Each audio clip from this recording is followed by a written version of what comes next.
Morning. 4 minutes left in this morning. So I put it in my description. I am realizing I need to warm up before I start reading and that I'm reading something so important. Um, I think it's wise to give it a minute to get my vocal cords warmed up and so forth. So it's like, what can I do to warm up? And I was like, let me look at X and see what people are talking about. And the first thing that pops up for me is a Candace post, and she's sharing Charlie texts. And she says Charlie Kirk did not support Ben Shapiro's treatment of people over Israel. He also did not support Talmudic Judaism in general. I'm so done with the silence of Turning Point on this issue. They've absolutely flipped Charlie Kirk's message and voice on its head. And I think that's the worst.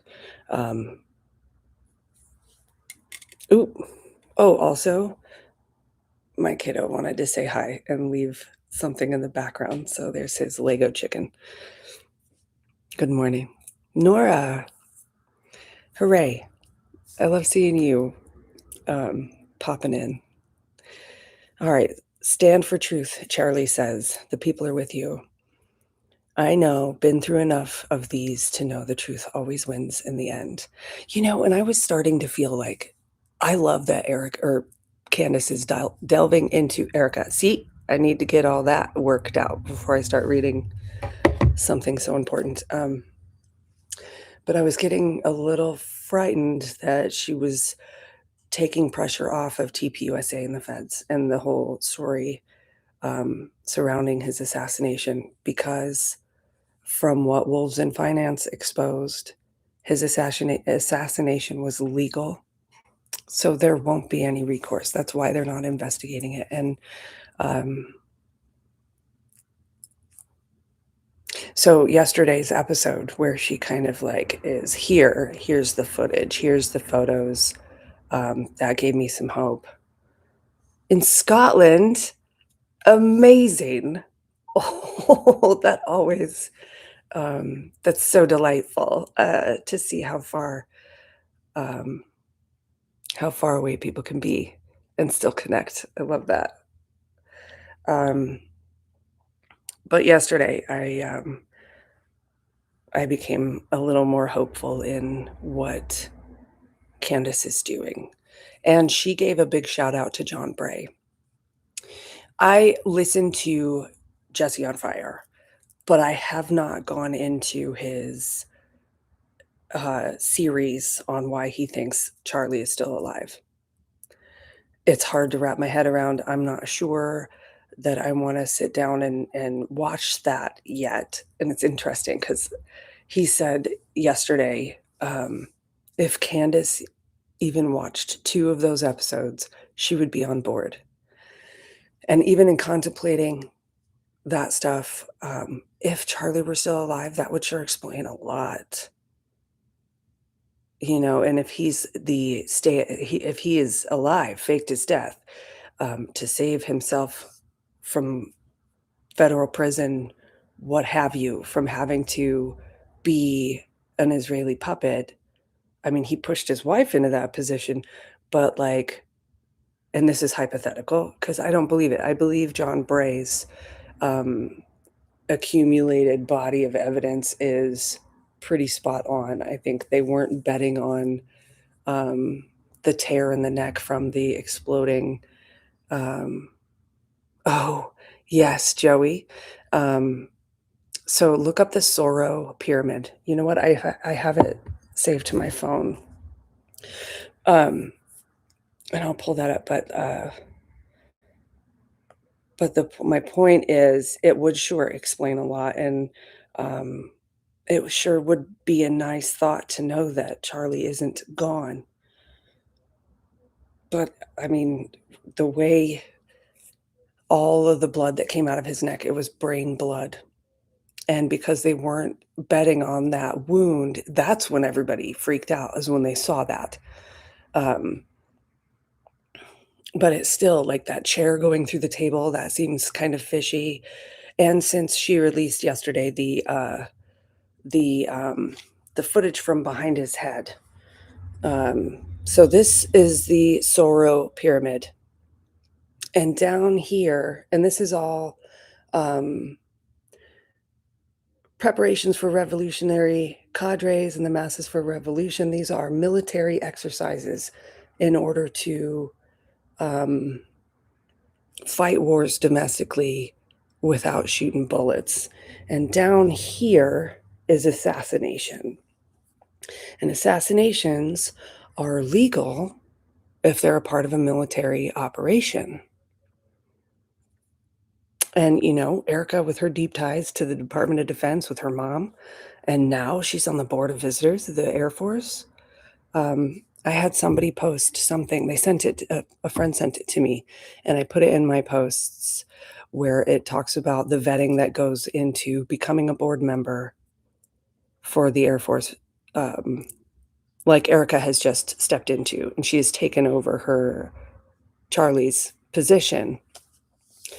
And they think, the person who wrote that up seems to think that this is going to be Trump's way of exposing her without exposing her. And the art of the deal is like the bones of it comes from The Art of War. And man, I had such hope that he was being so nice to Bibi because of that. I don't want to glaze over this too quickly.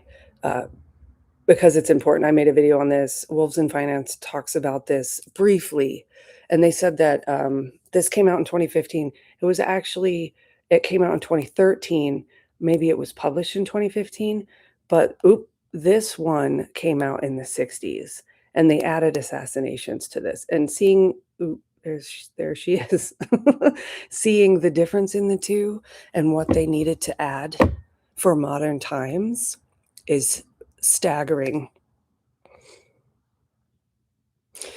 True. I don't think he did grab his neck. Or what do you mean?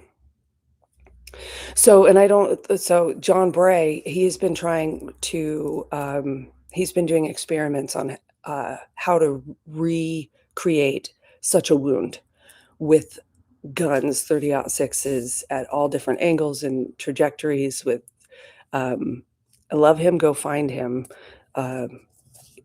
I don't want to assume that he's neurodivergent, but the way his brain works, it seems like he's fixated on this, and we need that kind of energy.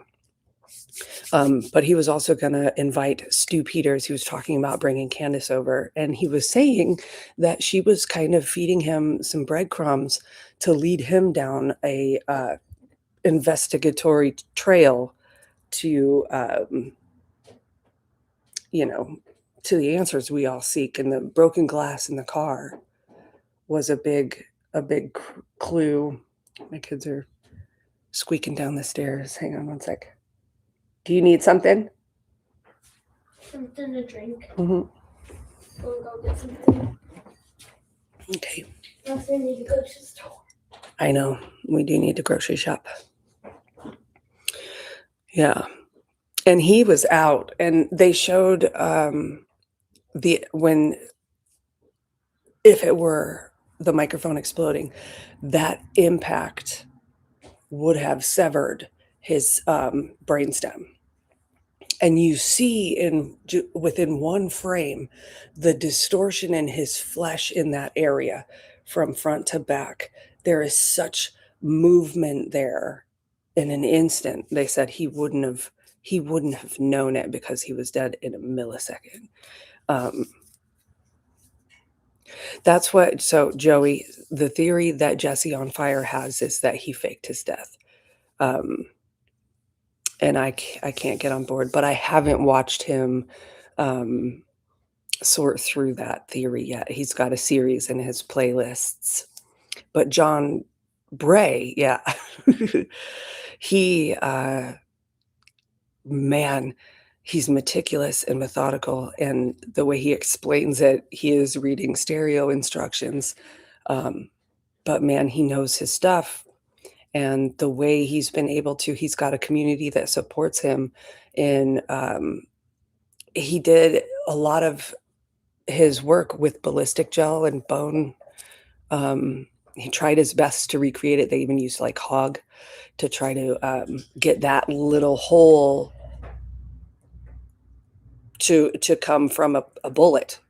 And it wouldn't work. So he ended up wrapping the ballistic gel with some kind of material. I don't want to say it was like fish skin or some kind of cellulose type, to make it not just expand because it was gel, because we do have tight skin.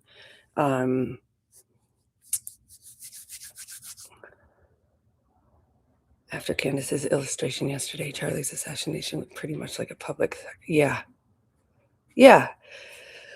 Love you. Get your work done, okay?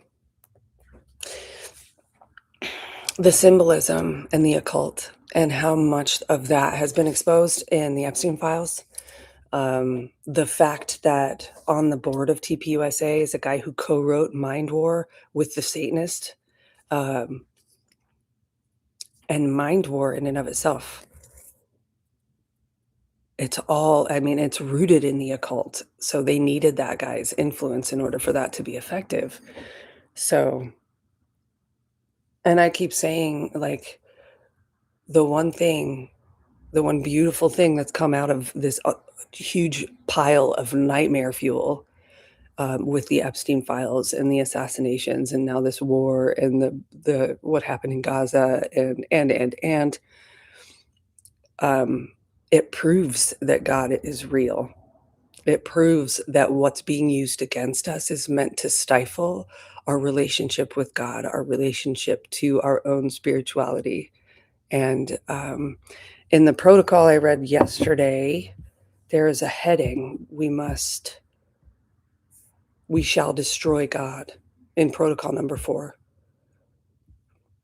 And in the bold, there's a bold capitalized half a paragraph here. I'll read it again. It is indispensable for us to undermine all faith, to tear out of the mind of the Goyim the very principle of Godhead and the Spirit, and to put in its place arithmetical calculations and material needs. And if that's not what's happened, and look what's happened to our society, look what's happened to our relationships with each other. You disagree, and suddenly the person who disagrees with you is the absolute worst type of human. I mean, if we were rooted in our spiritualities and faith in something greater than ourselves, then we could see common humanity in each other and in our disagreements. So it is effective. I'm not in on that theory any longer because the entire honeypot action is too spot on. Seriously. I agree. Good morning. Earth's golden frequency. Familiar tagline. What's your name if you feel so inclined to share it? Thank you for loving my backdrop. I love that you can see it on the inside and you can see it on the outside, and it's not getting all muffed up in the wind.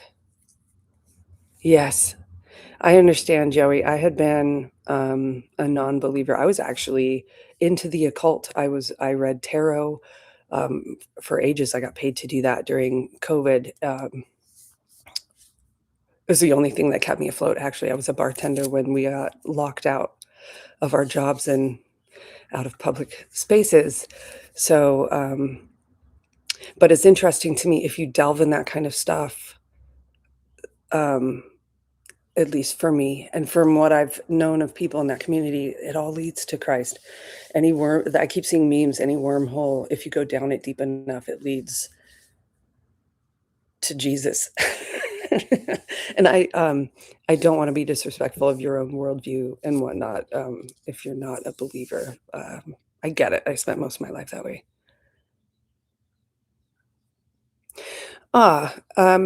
Well, that's okay. We can disagree. I did see something. This is an old, and I saved it. I think it might be too hard to read, but I will put it in my post section. So it is a special report. Actually, let me copy this and see if I can't pull up the website. But it's the title of the article is Spook, Terrorist, or Criminal, America's Mysterious Files on Netanyahu by Neve Gordon. And this is what it'll look like. So it's definitely a picture of a photocopy. And it was from October of 96, the Washington Report on Middle East Affairs. There is a creator. We just can't seem to agree on. Absolutely. You know what? 100%. And if that's where you're at, because I saw a video of an eye surgeon, and he was an atheist his whole life, and he said when he came to believe in Jesus Christ and a creator, and he called it Jesus, was when he had asked while he was in his schooling, man, I wish I could think. He was like, how could it be that everything is so perfect in the development of the eyeball, in that we came from accidental genetic evolution to having eyes that, oh man, I'll have to dig that. Maybe I can find it. See, and I feel like if I can just chat with you guys before I start reading, then all of my my trip ups will be worked out before I read such stuff. So eye surgeon.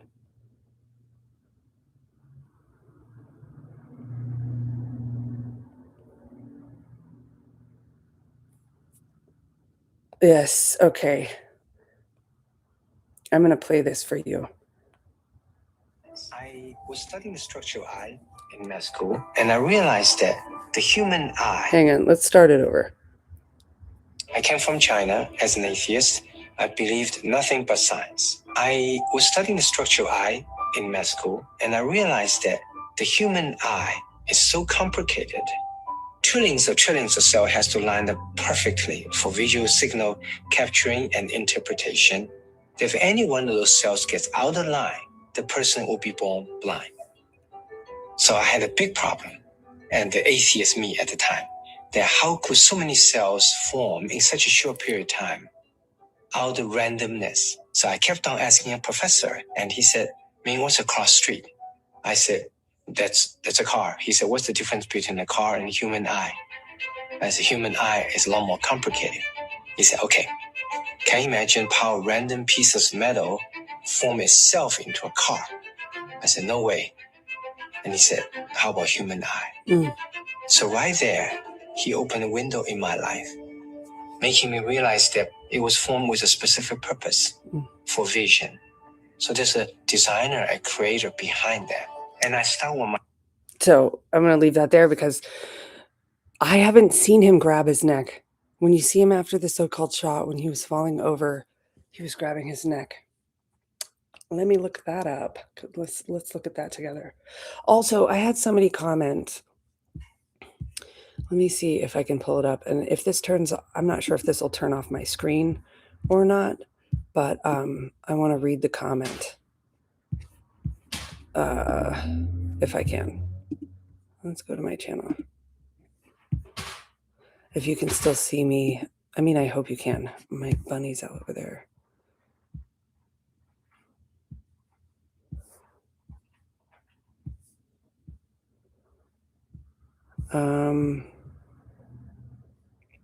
Yeah, why does it look like Erica? I posted something yesterday. Somebody on Reddit found a picture of a girl who looked just like Erica. Anyway, and so I pinned this lady's comment because I was like, valid. So she said, I watched a video once, I can't remember the source, that said Erica had an estranged sister 19 years older, and they implied it might actually be her mother. I think that's Carla, I'm not sure. But this channel was also posting, my channel was also posting wild info that's never been verified, never any sources given, so I don't think it's credible at all, but throwing it out there. And I said, I dig and I have discovered that most of the propaganda we see circulating is all verified and state sponsored. We need to delve deeper than verified drivel, explore the untouchable, and apply discernment and discourse.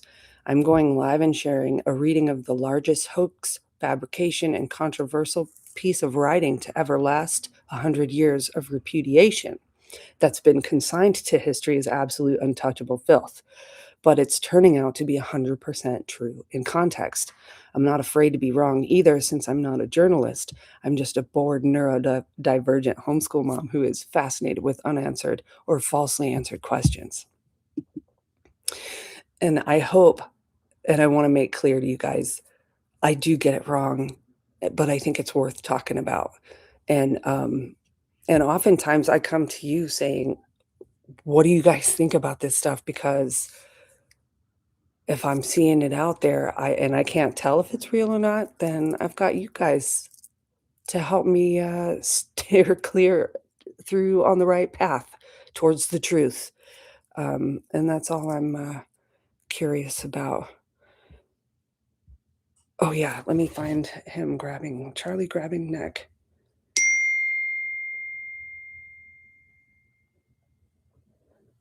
I have been able to turn it. I just got this computer also, which I think is why I've decided to explore going live. Witnesses describe shooting, activist shot in the neck. I'm sure I won't be able to just search YouTube and find that video. If you are so inclined to send me that video, because I haven't seen him reach up and grab his neck. I have seen him get rigid, and I forget, there's a term for that, whether you go out like this or in like this. It shows whether you're having a brain stem injury or a brain itself injury. People in general are being shoved into groupthink of religion with a leader, satisfies some itch to frame everything. I believe there are a ton of mysteries that simply can't be explained, and I'm good with that. I hear you. Jesse on Fire has been mind-blowing on Charlie being shot. I know, and I'm torn. Like, I'm leaning more into the Stu Peters camp. I love Jesse. I can't wrap my head around such an idea that he faked his death. You know, it would be nice to think that his kids have their father and they're able to hunker down somewhere and he's just taking care of them, because the thought of them being raised by nannies at a time where they would just need the care of their mother who's busy breaks my heart. All right. I think I'm warmed up enough. I'll put a timestamp in the description after I upload this. I may even shrink this down a bit so I can see your chats. But I'm going to start reading number 5, and they're all kind of short, so I'm going to see which ones, what I'll get through. Let me have a drink of coffee.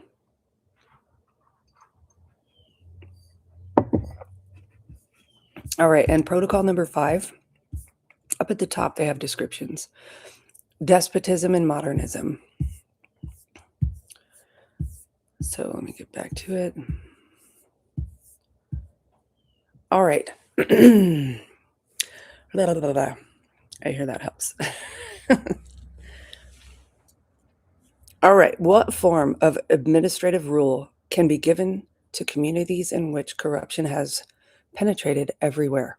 Communities where riches are attained only by the clever surprise tactics of semi-swindling tricks. Where looseness reigns, where morality is maintained by penal measures and harsh laws, but not by voluntarily accepted principles.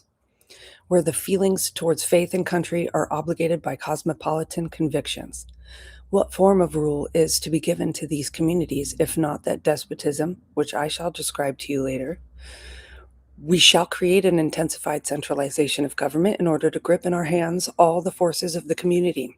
We shall regulate mechanically all the actions of the political life of our subjects by new laws. These laws will withdraw one by one all the indulgences of liberty which has been permitted by the Goyim, and our kingdom will be distinguished by despotism of such magnificent proportions as to be at any moment and in every place and every position a to wipe out any Goyim who opposes us by deed or word. We shall be told that such a despotism as I speak of is not consistent with the progress of these days, but I will prove to you that it is. Excuse me. I'm going to spread this out a little so I can. Oh, that's it.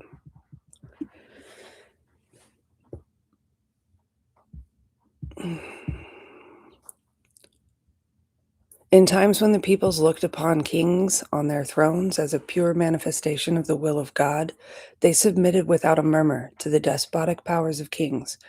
But from the day when we insinuated into their minds the conception of their own rights, they began to regard the occupants of those thrones as mere ordinary mortals. The holy unction of the Lord's anointed has fallen from the heads of kings to the eyes of the people.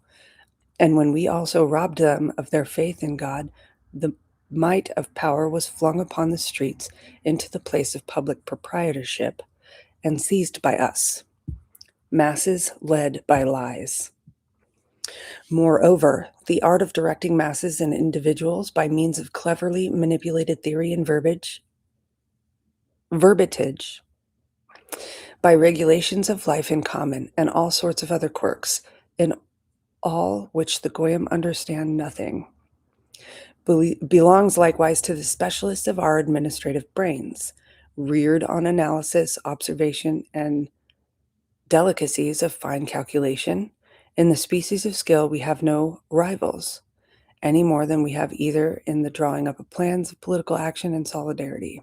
In this respect, the Jesuits alone might have compared with us, but we have contrived to discredit them in the eyes of the unthinking mob as an overt organization, while we ourselves all the while have kept our secret organization in the shade. However, it is probably all the same to the world who is its sovereign lord, whether the head of Catholicism or our despot of the blood of Zion. But to us, the chosen people, it is very far from being a matter of indifference. Capitalized in bold, for a time perhaps we might be successfully dealt with by a coalition of the Goyim of all the world. But from this danger we are secured by the discord existing among them, whose roots are so deeply seated that they can never now be plucked up. We have set one against another the personal and national reckonings of the Goyim, religious and race hatreds, which we have fostered into a huge growth in the course of the past 20 centuries. This is the reason why there is not one state which would anywhere receive support if it were to raise its arm, for every one of them must bear in mind that any agreement against us would be unprofitable to itself. We are too strong. There is no evading our power. The nations cannot come to even an inconsiderable private agreement without our secretly having a hand in it, if that ain't the stinking truth. Okay, this is per me reges regent, and it's translated, and I probably butchered that. It is through me that kings reign. And it was said by the prophets that we were chosen by God himself to rule over the whole earth. God has endowed us with genius that we may be equal to our task. Were genius in the opposite camp, it would still struggle against us. But even so, a newcomer is no match for the old established settler. The struggle would be merciless between us, such a fight as the world has never seen. AI and the genius on their side would have arrived too late. All the wheels of the machinery, all of the states go by the force of the engine, which is in our hands. And that engine is the machinery of state. And that engine of the machinery of state is gold. The science of political economy invented by our learned elders has for long past been giving royal prestige to capital. And then the next section is headlined Monopoly Capital. Capital, if it is to cooperate untrammeled, must be free to establish a monopoly of industry and trade. This is already being put in execution by an unseen hand in all the quarters of the world. This freedom will give political force to those engaged in industry, and that will help to oppress the people. Nowadays, it is more important to disarm the peoples than to lead them into war. More important to use for our advantage the passions which have burst into flames than to quench their fire. More important to eradicate them. Bold and capitalized, the principal object of our directorate consists in this: to debilitate the public mind by criticism, to lead it away from serious reflections calculated to arouse resistance, to distract the force of the mind towards a sham fight of empty colloquiance. In all ages, the people of the world, equally and individually, have accepted words for deeds. They are content with a show and rarely pause to note in the public arena whether promises are followed by performance. Again, a reference to promises made, promises kept. And if they just keep saying it, then we're gonna say like, "Oh, it's it's true." Therefore, we shall establish show institutions which will give eloquent proof of their benefit to progress. And anytime somebody says it's been fact checked and debunked, it's like, has it? Has it? Because a lot of what was fact checked and debunked during COVID turned out true as all get out.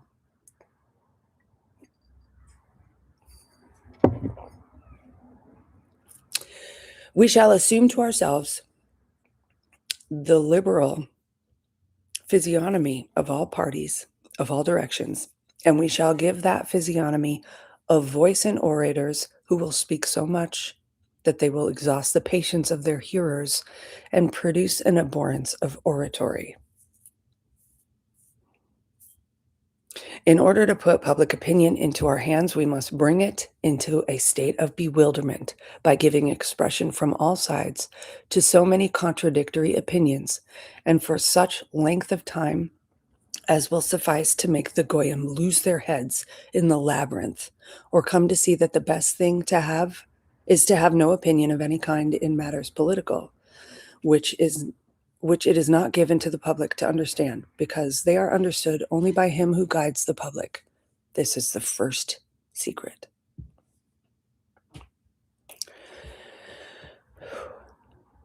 You know, if this was written in 1905, and look at where we are now. But I think what gives us an edge here is the internet.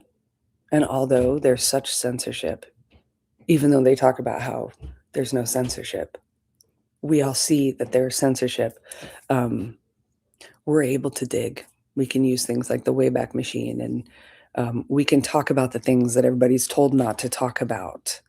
And when I get those comments where people are being critical of the fact that I'm sharing stuff that's not verified or it turns out to be untrue,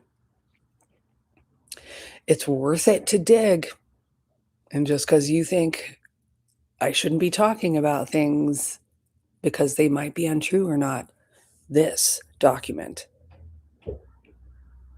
it's been beat into our heads, or anybody who thinks about it. You used to be killed if you even held a copy of it.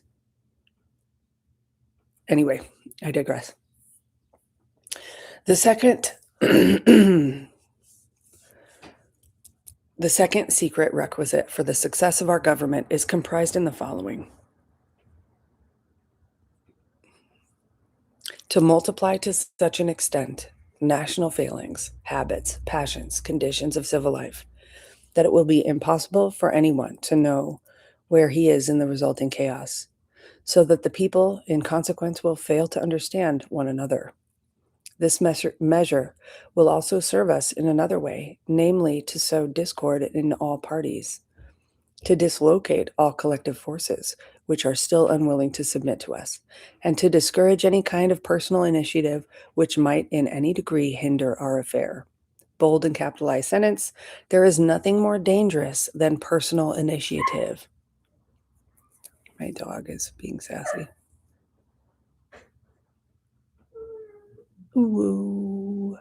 I'm sorry. This is live. I'm going to go let her in. I'll be right back.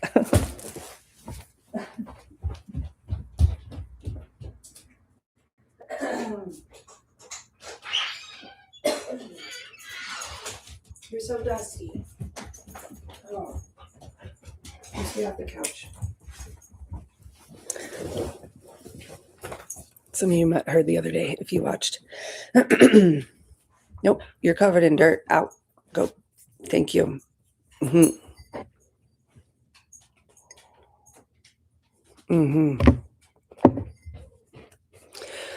There is nothing more dangerous than personal initiative. If it has genius behind it, such initiative can do more than be done by millions of people among whom we have sown discord. That's why Charlie had to die. We must so direct the education of the Goyim communities that whenever they come upon a matter requiring initiative, they may drop their hands in despairing impotence. The strain which results from freedom of action saps the forces when it meets with the freedom of another. And from the collision arises grave moral shocks, disenchantments, failures. Another bold and capitalized section. By all these means, we shall so wear down the Goyim that they will be compelled to offer us international power of a nature that by its position will enable us without any violence. Shush you. You're dusty. Okay. You just have to chill. You can sit with me, but you chill. Right. Oh. See, I told you about her foot. She just kicks. Okay. You just needed some love. I'm going to start over with that bold paragraph. But you just needed a minute. Shh. All right. Go find the boys. Where are the boys? Go on. Go. Yeah. All right. Chill. You excited? This is Billie Jean. Billie Jean. Go upstairs. Where's the boys? Hank? Oh, go on. Go upstairs. Go upstairs. Up. Nope. Upstairs. Go find the boys. Or you just chill. Sorry. Covered in dust. She likes to take dust baths like a chinchilla. By all these means, we shall so wear down the Goyim that they will be compelled to offer us international power of a nature that by its position will enable us without any violence gradually to absorb all the state forces of the world and to form a super government.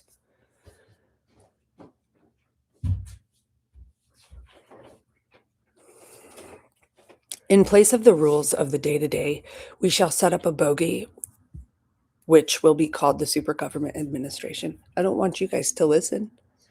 What do you need? Nothing. Okay.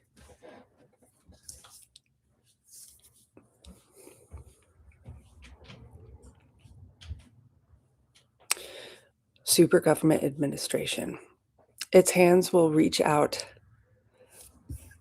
It's the protocols of the elders of Zion. It's a hoax. It's a fabrication. It's untouchable literature. So, its hands will reach out in all directions like nippers, and its organization will be of such colossal dimensions that it cannot fail to subdue all the nations of the world. That's the end of protocol number 5. Go on. You can make a new one. Go on. Stay. No, let her come up. She's doing flippies in my lap. Oh, my kids. Okay.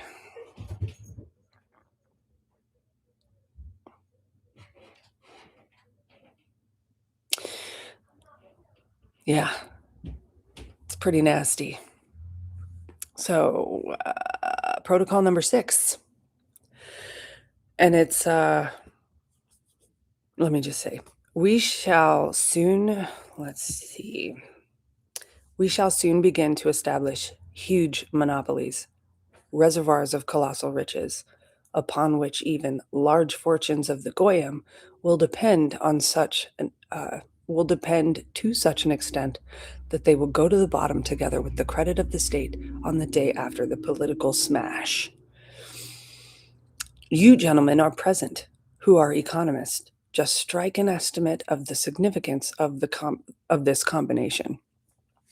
In every possible way, we must develop the significance of our supergovernment by representing it as the protector and benefactor of all those who voluntarily submit to us. The aristocracy of the Goyim is a political force, is dead. We need not take into account, but as landed proprietors, they can still be harmful to us from the fact that they are self-sufficing in the resources upon which they live. It is essential, therefore, for us, at whatever cost, to deprive them of their land. This object will be best attained by increasing the burdens upon landed property. In loading lands with debt. My apologies. These measures will check land holding and keep it in state of humble and unconditional submission. The aristocrats of the Goyim, being hereditarily incapable of contenting themselves with little, will rapidly burn up and fizzle out. We shall enslave Gentiles. At the same time, we must intensively patronize trade and industry. But first and foremost, speculation, the part played by which it is to provide a counterpoise to industry. The absence of speculative industry will multiply capital in private hands and will serve to restore agriculture by freeing the land from indebtedness to the land banks. I just saw somebody, some rich guy or prestigious guy, I think from the Middle East, saying that oil is produced by the earth and it's an infinite supply. But calling it fossil fuels gives it that scarcity, like diamonds, that fake scarcity. What we want is that industry should drain off from the land both labor and capital, and by means of speculation, transfer into our hands all the money of the world, and thereby throw all of the Goyim into the ranks of the proletariat. Then the Goyim will bow down before us, if for no other reason but to get the right to exist. What a phrase that's still being used today. But mind you, this is a hoax. It's fake. It's not fake. It's just a fabrication, or what do they call that? I'm forgetting the word they use. Where somebody fakes, like you make a fake of a painting. What's that word? Anyway, to complete the ruin of the industry of the Goyim, we shall bring to the assistance of speculation the luxury which we have developed among the Goyim. Forgery, that's what I mean. They call it a forgery. And I'm like, doesn't that mean that somebody just rewrote the original to make it look exactly like the original? Because those words matter. The words they use to discredit something, calling it a forgery, doesn't. At the same time, wait, okay. To complete the ruin of the industry of the Goyim, we shall bring to the assistance of speculation the luxury which we have developed among the Goyim, that greedy demand for luxury which is swallowing up everything. The next two paragraphs are capitalized and bolded. We shall raise the rate of wages, which, however, will not bring any advantage to the workers. For at the same time, we shall produce a rise in prices for the first necessaries of life, alleging that it is alleging that it arises from the decline of agriculture and cattle breeding. It's like they're all acting off of this script while calling it fake. I'm sorry if you can hear my dog munching. I hope it's not too distracting. We shall further undermine artfully and deeply sources of production by accustoming the workers to anarchy and to drunkenness, and side by side therewith taking all measure to extirpate from the face of the earth all the educated forces of the Goyim, in order that the true meaning of the things may not strike the Goyim before the proper time. We shall mask it under an alleged ardent desire to serve the working classes and the great principles of political economy, about which our economic theories are carrying on an energetic propaganda. Protocol number 7, and this one's short and sweet, not sweet.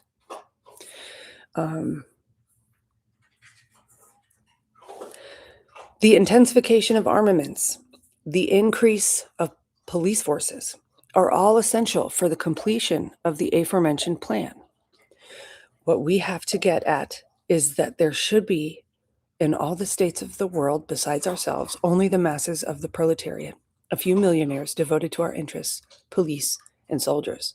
Isn't it interesting? I was thinking immediately as I was reading that, it almost distracted me.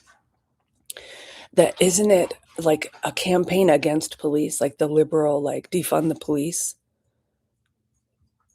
bolsters the argument that we need more police? And wouldn't that be couldn't that be a tactic for creating more? And I love cops. I have taught my kids to love cops, and I come from a long line of veterans, and my grandpa was a police officer, a sheriff, a Pinkerton private detective. My dad was an attorney, criminal defense. No thanks. Nope, don't bother me, I'm busy.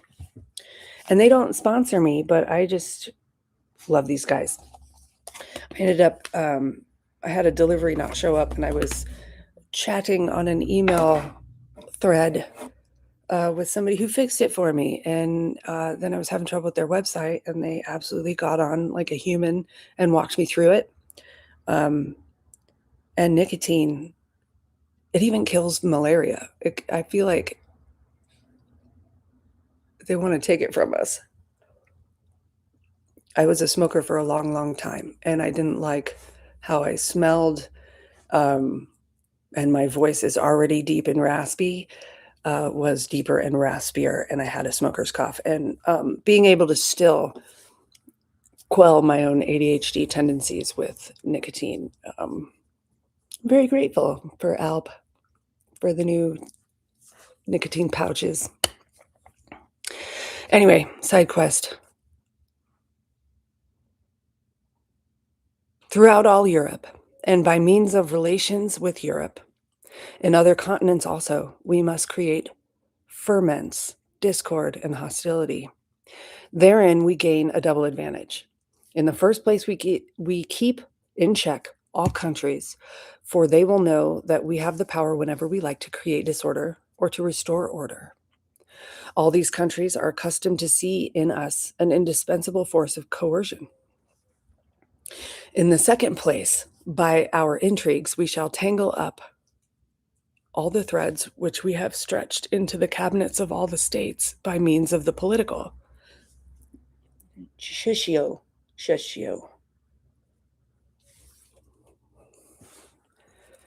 She's distracting me with her lip smacking. In order to succeed in this, we must use great cunning and penetration during negotiations and agreements. But as regards what is called the official language, we shall keep to the opposite tactics and assume the mask of honesty and complacency. And that's, again, the mask of honesty. You want to tell me something's been fact-checked when it's... Anyway, In this way, the people and governments of the Goyim, whom we have taught to look only at the outside of whatever we present to their notice, will still continue to accept.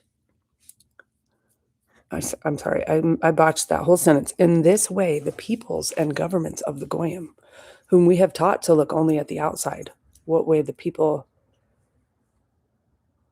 at the outside, whatever we know, what? One more time. In this way, the peoples and governments of the Goyim, whom we have taught to look only at the outside, whatever we present to their notice, will still continue to accept us as the benefactors and saviors of the human race. Sorry about that. We must be in a position to respond to every act of opposition by war with the neighbors of that country, which dares to oppose us. But if these neighbors should also venture to stand collectively together against us, then we must offer resistance by a universal war. The principal factor for success in the political is the secrecy of its undertaking. The world should not agree with the deeds of the diplomat. We must compel the governments of the Goyim to take action in the direction favored by our widely conceived plan, already approaching the desired consummation by what we shall represent as public opinion, secretly promoted by us through the means of a so-called great power. Capitalized and bolded, the press, which with a few exceptions that may be disregarded, is already entirely in our hands. Protocol number 8. We must arm ourselves with all the weapons which our opponents might employ against us. We must search out in the very finest shades of expression and the knotty points of the lexicon of law justification for those cases which we, okay, I blew through that. There should have been a pause there. Points of the lexicon of law justification for those cases where we shall have to pronounce judgments that might appear abnormally audacious and unjust, for it is important that these resolutions should be set forth in expressions that shall seem to be the most exalted moral principles cast into legal form. Our directorate must sound itself with all these forces of civilization among which it will have to work. It will surround itself with publicists, practical jurists, administrators, diplomats, and finally, with persons prepared by a special supereducation training, bold and capitalized phrase, in our special schools. And in parentheses, the translator asks, Rhodes Scholars? No, ma'am. Lay down. Leave me alone. You're bothering me. These persons will have consonance of all the secrets of the social structure. They will know all the languages that can be made up by the political alphabets and words. They will be made acquainted with the whole underside of human nature. I'm still a little scratchy today. With all its sensitive chords on which they will have to play. These chords are the cast of mind of the Goyim, their tendencies, shortcomings, vices, and qualities, the particularities of classes and conditions. Needless to say that the talented assistants of authority of whom I speak will be taken not from among the Goyim, who are accustomed to perform their administrative work without giving themselves the trouble to think what its aim is, and never consider what it is needed for. The administrators of the Goyim sign papers without reading them, and they serve either for mercenary reasons or from ambition. We shall surround ourselves with government. No, we shall surround our government with a whole world of economists. That is the reason why economic sciences, from the principal subject of the teachings given to the Jews, around us again will be the whole constellation of bankers, industrialists, capitalists, and bold and capital, the main thing, millionaires, because in substance, everything will be settled by the question of figures. For a time, until there will no longer be any risk in entrusting responsible posts in our state to our brother Jews, we shall put them in the hands of persons whose past and reputation are such that between them and the people lies an abyss. Persons who, in case of disobedience to our instructions, must face criminal charges or disappear. This in order to make them defend our interests to their last gasp. Did I already read this to y'all? Let me check something. Did I already read all of this? Live. How did this is protocol number 9? Where did I start? I already read all this yesterday. Nope. No. 10 through, 4 through 9, 10. Oh my gosh. Well, maybe I needed a do-over. What happened? Y'all. No thanks. No ma'am. I scrolled up to see, I said protocol 5, and I read protocol 5, despotism and modernism. I was supposed to start at 10 today. Well, I'm going to keep going. Protocol 9. I'm going to delete yesterday's video maybe. Lordy.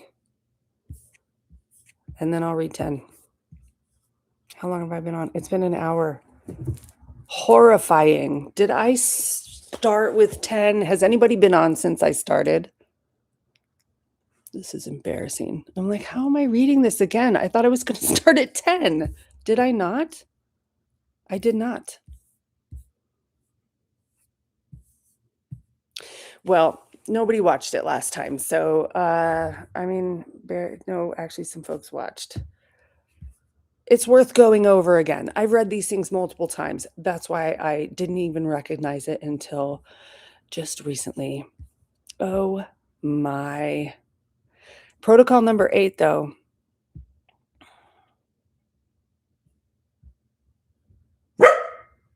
Entirely in our hands. Did I read 8? Maybe I should stop here. Hey, that's enough. I am live. Don't you understand? I'm live on YouTube. I don't need barks. Can you go in your kennel, please? Kennel up. Kennel up. Good girl. Oh, that's disheartening. I'll read 9. I just have to change my description.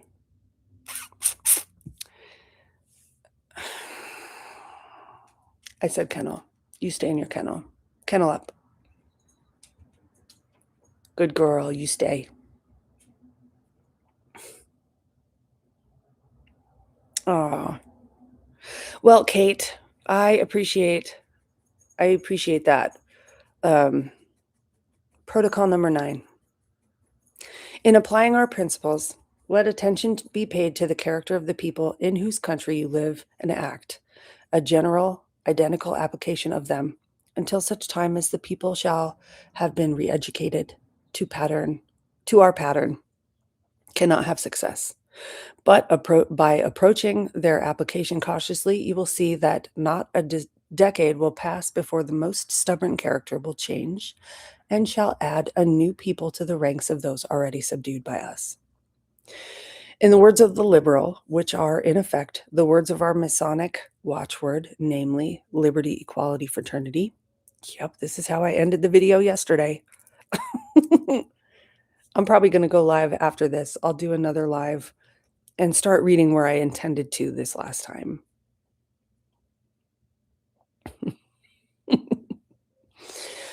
Oh, I'm going to start that over. The words of the liberal, which are in effect the words of our Masonic watchword, namely liberty, equality, fraternity, will, when we have come into our kingdom, be changed by us into words no longer of a watchword, but only an expression of idealism, namely to the right of liberty, the duty of equality, the ideal of brotherhood.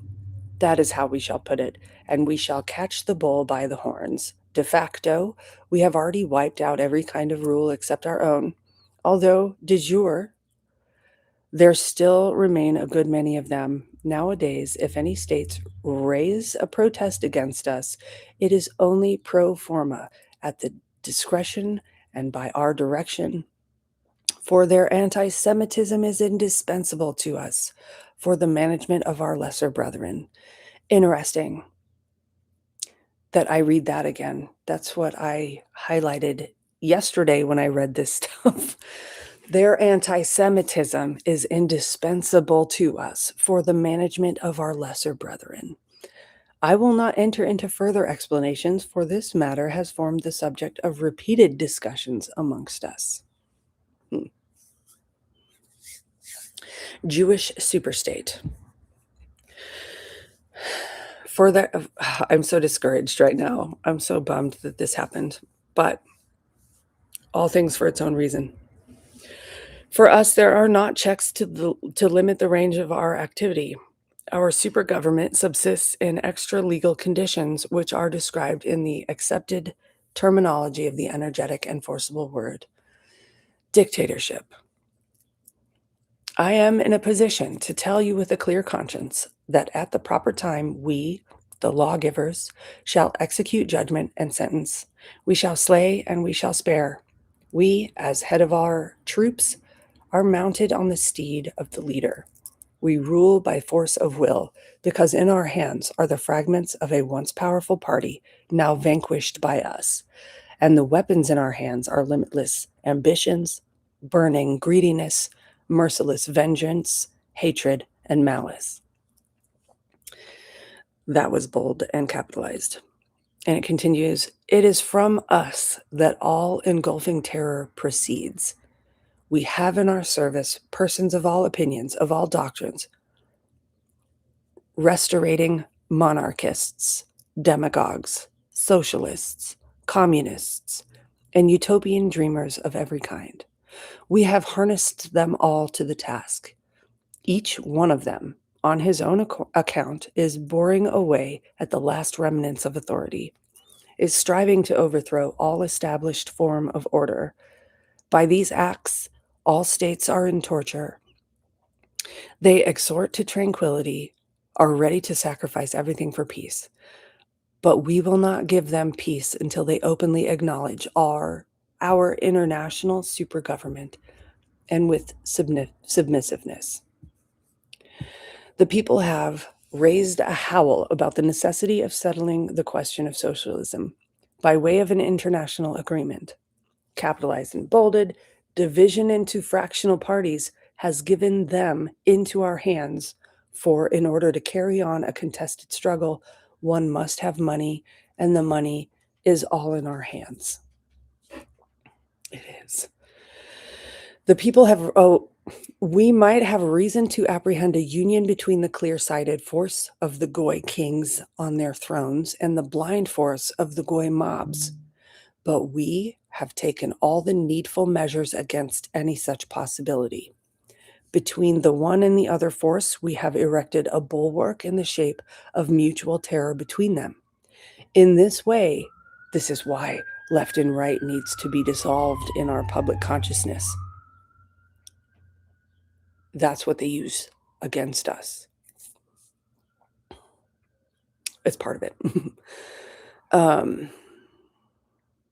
In order that the hand of the blind mob may not free itself from our guiding hand, we must every now and then enter into close communion with it, if not actually in person, at any rate through some of the most trustworthy of our brethren. We then acknowledge as the only authority, we shall discuss with the people personally on the marketplaces, and we shall instruct them on questionings of the political in such wise it may turn, and I struggled with that because it felt like a typo, in such wise as may turn them into the direction that suits us. I think it should have been ways. Who is going to verify what is taught in the village schools? Ooh, fact checkers? But what an envoy of the government or a king on his throne himself may say cannot but become immediately known to the whole state, for it will be spread abroad by the voice of the people. In order to annihilate the institutions of the Goyim, before it is time we have touched them with craft and delicacy, and have taken hold of the ends of the springs which move their mechanism. These springs lay in our strict but just sense of order. We have replaced them by the chaotic license of liberalism. We have got our hands into the administration of the law, into the conduct of elections, into the press, into liberty of the person, but principally into education and training as being the cornerstone of a free existence.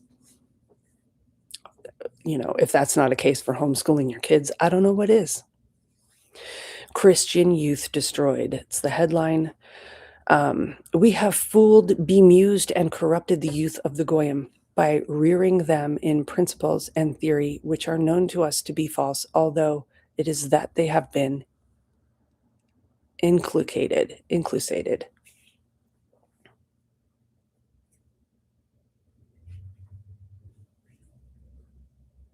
Huh. I don't know what you're mouthing. Are you almost done? I messed up. I am almost done, but I'm going to go live after this. I'll take a break. But I've got like 3 paragraphs. So can it wait? Yeah, I'm almost done. Okay. I got one more thing. Excellent, babe. Excellent. I just did all my typing. Perfect. I got a map. 12. Love you. I love you too. Thanks for the update, Sweet Pea. Okay. This is so hard, and I'm so grateful I'm in a position I can homeschool my kids. So we have fooled, bemused, and corrupted the youth of the Goyim by rearing them in principles and theories which are known to us to be false, although it is that they have been inclusated above the existing laws without substantially altering them, and by merely twisting them into contradictions of interpretations. We have erected something grandiose in the way of results. These results found expressions in the fact that the interpretations masked the law. Afterwards, they entirely hid from them the eyes of the government, owing to the impossibility of making anything out of the tangled web of legislation. This is the origin of the theory of course of arbitration. You may say that the Goyim will rise up upon us, arms in hand, if they guess what's going on before the time comes. But in the West, we have against this a maneuver of such appalling terror that the very stoutest hearts quail. The undergrounds, metropolitans, those subterranean corridors, and those tunnels, which before the time comes will be driven under all the capitals from whence those capitals will be blown into the air with all of their organizations and archives. That's frightening. That's the end of Protocol 9. And I started this live saying I needed to kind of warm up, get my mouth and voice warmed up, because I went back and listened to yesterday's stream and I was stumbling all over it. So maybe I just needed to read 5 through 10 again. And if you have the time to join me here in a bit, I'm going to come back on and start at 10, which I intended to, and I'll read some more, but I'll do that maybe here in an hour or so. I thank you for being with me. Let me look at these. Yeah, why is she reading it? Gross. That's why she's reading it. Sorry, yep. All this relates to the massive empire building and destruction that has been perpetuated by the land of the little hats. Forgery. Yeah, it's so sickening. Okay. Yep, guys. I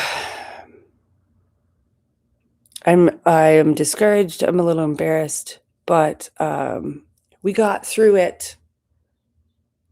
Join me in a little bit if you have the time. If not, come back and see it later. I'll be storing it on a playlist called The Protocols of the Elders of Zion. Thank you for being here, Kate. Thanks for the love, Ricky, and for being here with me consistently. I see you. I appreciate you. Thank you for your encouragement as well.